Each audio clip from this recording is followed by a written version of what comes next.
Hi everyone, this is Holly. This video will show you how I created my Wonderland soap as part of a YouTube soap makers collaboration. Thank you so much to Renee of Soaps for Love for organizing this amazing event. Below you'll find the hashtag that will take you to a list of over 80 videos by other soap makers participating in this collaboration. I'll also link to Renee's YouTube channel where you can see her beautiful soaps.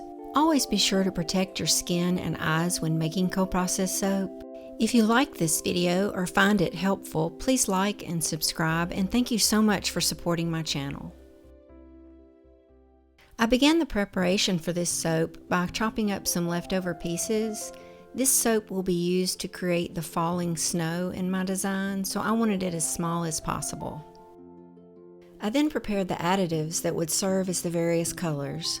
I started with 2 teaspoons of kaolin clay mixed with just enough distilled water to make it fluid. You can add clays directly, but I usually hydrate them for ease of blending. Next, I measured out 1/2 teaspoon of woad powder and added about 1½ teaspoons of sunflower oil to that. After this is blended, I let it sit and allow the woad powder to settle on the bottom. So when I use the oil, hopefully I won't get too many blue specks in the soap.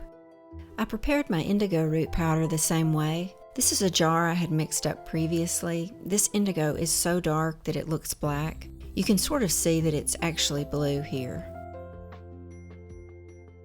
I then hydrated 2 teaspoons of French green clay with distilled water, again using just enough water to make it fluid.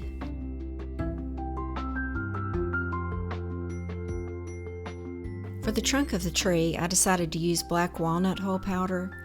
This brand creates a very dark brown, so I only used 1/4 teaspoon and mixed it with distilled water.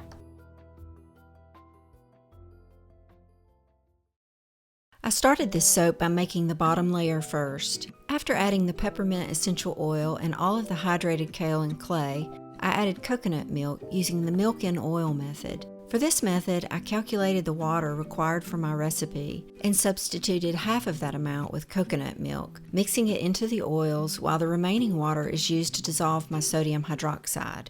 I always add a bit more water, about 14 grams or ½ an ounce, just to make sure the sodium hydroxide can completely dissolve.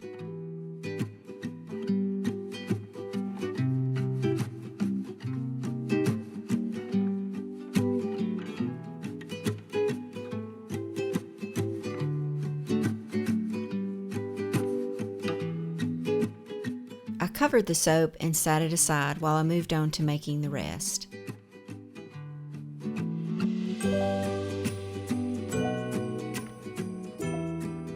For the rest of the soap, I only used distilled water to create my lye and did not use any coconut milk.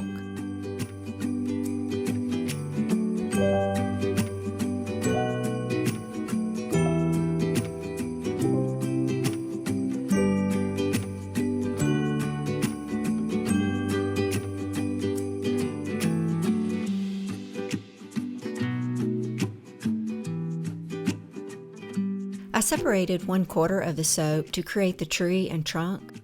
The remaining soap will be the sky.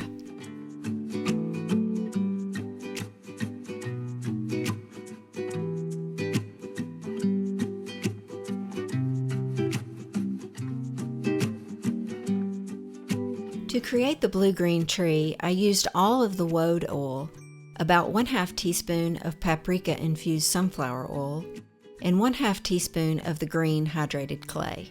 I decided not to use any of the indigo oil in the tree soap.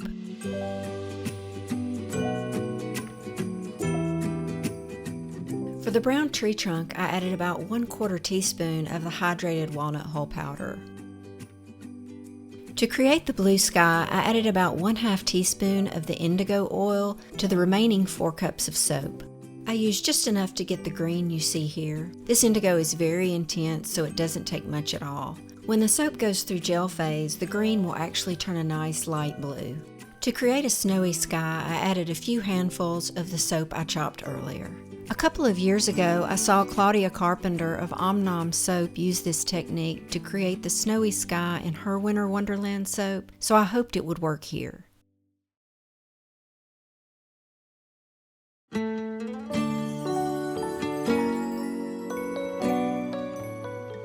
used the reverse feather swirl technique to create the tree in this soap. The feather swirl was created by Zahida of Handmade in Florida. Jenny of I'd Lather Be Soaping was the first I saw to reverse Zahida's feather swirl in order to create a tree in the soap. This method involves placing the swirl tool in the bottom first, then pouring lines of soap, covering and surrounding each line with your background soap. The brown lines below and above the swirl tool will become the tree trunk when the tool is pulled up and out.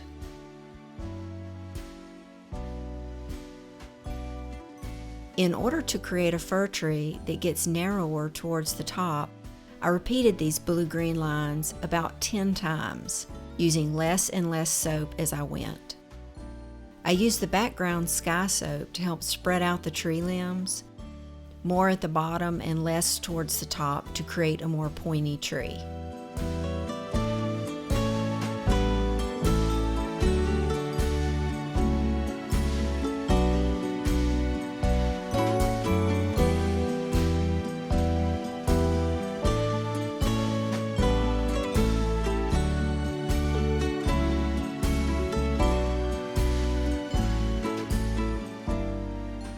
I pulled the tool straight up and out and quickly removed it so the soap would not drip.